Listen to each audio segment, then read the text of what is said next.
Tuhan dan kebebasan, dua tema yang sering menjadi perdebatan filosofis. Bagi orang beragama, Tuhan dan kebebasan bukanlah dua hal yang bertentangan, karena Tuhan memberikan kebebasan kepada manusia supaya manusia dapat memilih dan mencintai Tuhan dengan bebas. Kalau Tuhan tidak memberikan kebebasan, Tuhan hanyalah menciptakan robot yang sekedar patuh.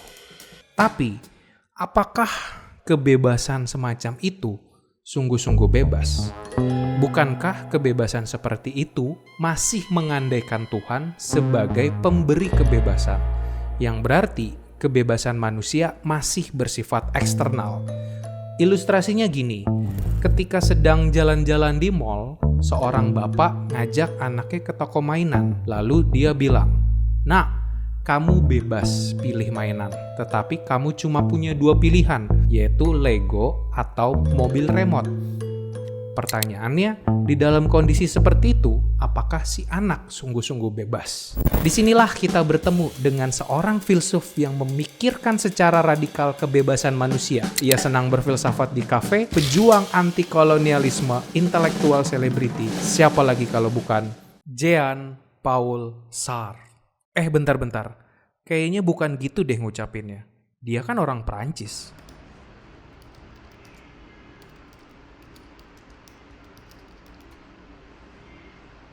Jean-Paul Sartre.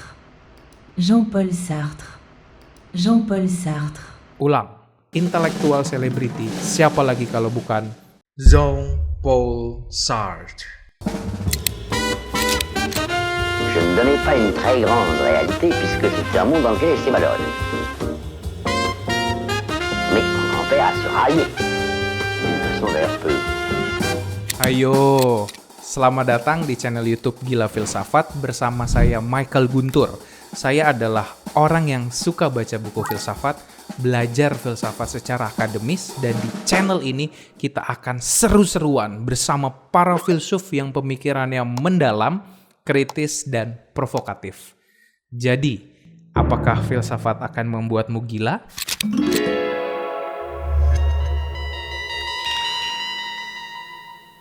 Di bulan Oktober 1945, Sartre sempat diundang oleh klub main tenan, klub atau kelompok yang membahas sastra atau pemikiran-pemikiran. Di sana, Sartre memberikan kuliah yang berjudul Existentialism is a Humanism. Di dalam kuliah itu ada slogan yang menjadi inti dari filsafat eksistensialisme Sartre. Slogannya berbunyi, "Existence precedes essence", yang artinya adalah eksistensi mendahului esensi. Untuk menjelaskannya, saya mulai dari kebalikannya. Kebalikan dari eksistensi mendahului esensi adalah esensi mendahului eksistensi. Saya akan menjelaskannya menggunakan sebuah ilustrasi. Katakanlah di suatu masyarakat ada sebuah pedoman bahwa kodrat perempuan itu adalah sumur, dapur, dan kasur. Yang artinya perempuan itu kodratnya menjadi ibu rumah tangga yang ngurusin sumur, ngurusin rumah, ngurusin dapur, masakan, bikin makanan, dan kasur, memuaskan suami. Ceritanya ada seorang perempuan lahir namanya Cynthia. Ketika Cynthia lahir dan tumbuh berkembang, itu udah ada kodrat yang mendahului eksistensi dia. Jadi sebelum Cynthia ini bereksistensi, sudah ada esensi yang mendahului dia. Esensinya adalah ketika Cynthia besar, dia harus menjadi ibu rumah tangga, karena itu adalah kodratnya sebagai perempuan. Sama si Sartre, ini dibalik. Eksistensi mendahului esensi. Artinya, si Cynthia ini lahir dulu ke dunia, bereksistensi, baru menentukan kodratnya. Ya, kodratnya bisa berbagai macam. Entah dia mau jadi ibu rumah tangga, entah itu dia mau jadi penyanyi, mau jadi pesulap, ya terserah dia. Bagi Sartre, nggak ada tuh kodrat yang mendahului eksistensi kita bahwa perempuan itu X, laki-laki itu Y, ya seperti itu nggak ada. Karena kita hadir dulu di dunia bereksistensi dan kitalah yang memegang kebebasan untuk menentukan seperti apa esensi kita. Jadi itulah arti slogan Existence precedes essence. Eksistensi mendahului esensi.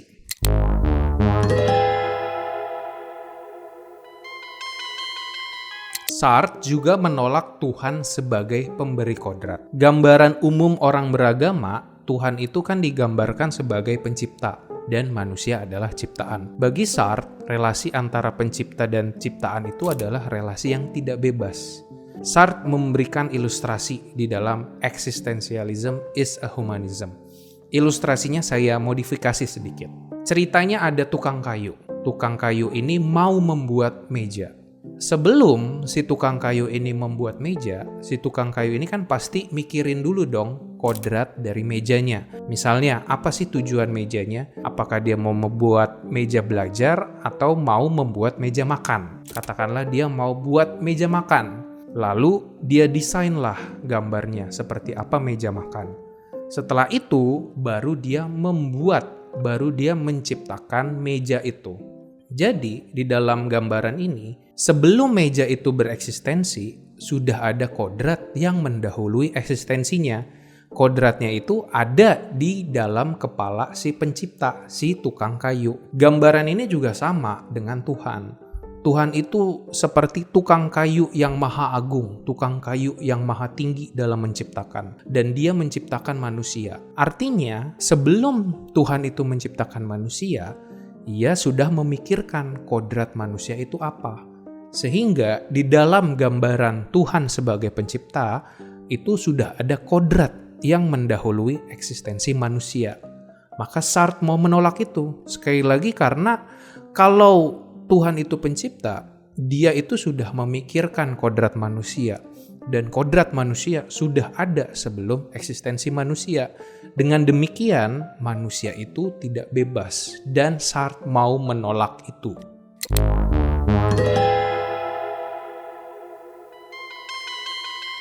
Sartre itu membedakan dua realitas, yaitu realitas kesadaran manusia being for itself dan realitas benda-benda atau objek being in itself. Apa perbedaannya? Kembali ke contoh meja tadi. Meja tadi sudah ada kodratnya, yaitu digunakan untuk meja makan, untuk menaruh makanan. Si meja ini dalam dirinya sendiri, dia nggak bisa menolak kodratnya. Si meja ini nggak bisa bilang ke manusia bahwa gua nggak mau jadi meja makan. Gua maunya jadi meja belajar, atau bahkan lebih ekstrim, gua nggak mau jadi meja makan, gua maunya jadi kulkas. Nggak bisa. Si meja itu nggak bisa menolak kodratnya, karena dia benda, objek, dia nggak punya kesadaran. Sedangkan manusia punya kesadaran, dan dia bisa menolak. Kembali ke contoh si Cynthia. Cynthia lahir, tumbuh, dewasa. Tiba-tiba suatu hari mamanya bilang, Cynthia, inget ya, kodrat kamu itu adalah menjadi ibu rumah tangga. Cynthia memiliki kesadaran sehingga dia bisa menolak. Dia bisa bilang, enggak mah, aku enggak mau jadi ibu rumah tangga. Aku mau menjadi pesulap. Dari sini kita bisa melihat manusia memiliki kesadaran sehingga dia bisa menegasi kodrat-kodrat yang terberi kepada dia. Dan itulah dasar dari kebebasan manusia. Maka berbeda dengan orang beragama yang menekankan bahwa kebebasan dan Tuhan itu bukan hal yang kontradiktif, bagi Sartre, Tuhan dan kebebasan adalah hal yang kontradiktif. Artinya, kalau Tuhan itu ada, manusia nggak bebas. Kalau Tuhan itu nggak ada, barulah manusia bebas. Tetapi faktanya bagi Sartre, kita ini bebas. Sehingga Sartre menyimpulkan bahwa Tuhan tidak ada. Tuhan harus ditolak supaya kebebasan manusia bisa mencapai puncaknya.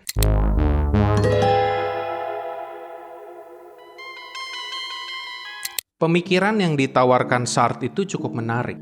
Dia berusaha menggali kebebasan manusia sampai ke akar-akar terdalam eksistensi manusia. Ada beberapa poin yang bisa saya rangkum di dalam pemikiran Sartre. Pertama, eksistensi mendahului esensi. Artinya ya jelas, kita ini lahir dulu ke dunia, bereksistensi, baru mencari esensi hidup kita. Jadi Nggak ada tuh bagi Sartre esensi-esensi yang mendahului hidup kita dan menentukan hidup kita, karena itu membuat kita tidak bebas. Kedua, Sartre itu menolak Tuhan sebagai pemberi kodrat, Tuhan sebagai pencipta, karena ya Sartre mau menekankan Tuhan seperti itu ya tidak membuat manusia bebas atau tidak sejalan dengan kebebasan manusia. Ketiga, kebebasan manusia itu internal di dalam eksistensinya.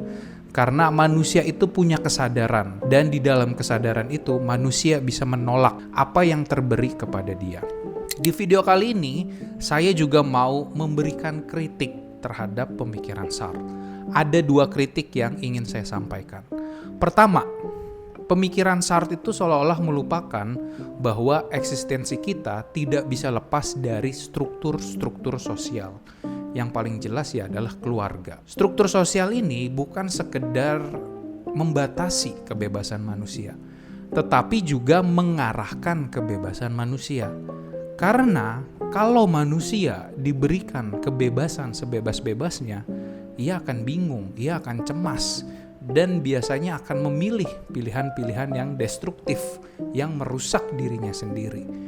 Kalau seorang anak nih dari kecil udah dikasih kebebasan sebebas-bebasnya, ia pasti akan hidup dalam kebingungan, kecemasan ya, mau milih apa, sehingga tetap perlu orang tua yang mengarahkan kebebasannya. Tetap perlu struktur sosial yang mengarahkan, yang memberikan panduan agar orang bisa mengaktualisasikan kebebasannya dengan baik.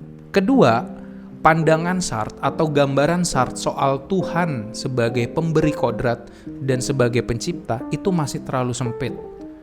Tuhan itu dihayati dengan sangat kaya. Salah satunya adalah Tuhan itu sebagai sosok transenden yang artinya melampaui segala pikiran dan melampaui segala pemahaman kita. Dalam banyak contoh, justru terlihat bahwa orang berimanlah yang justru bisa mengaktualisasikan kebebasannya dengan maksimal. Banyak contoh orang-orang kudus yang rela mengorbankan hidupnya demi orang lain. Atau di dalam praktek-praktek beragama, karena iman kepada Tuhan, manusia itu bisa melepaskan diri dari kelekatan-kelekatan dunia. Misalnya ada praktek puasa, ada praktek pantang.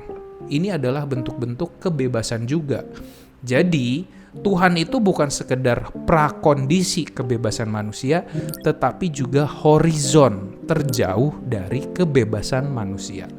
Cukup sekian konten kali ini, semoga bisa menambah wawasan, menambah pengetahuan tentang pemikiran Sartre dan kebebasan radikal. Sekian dari saya, terima kasih. Ex Philosophia Claritas.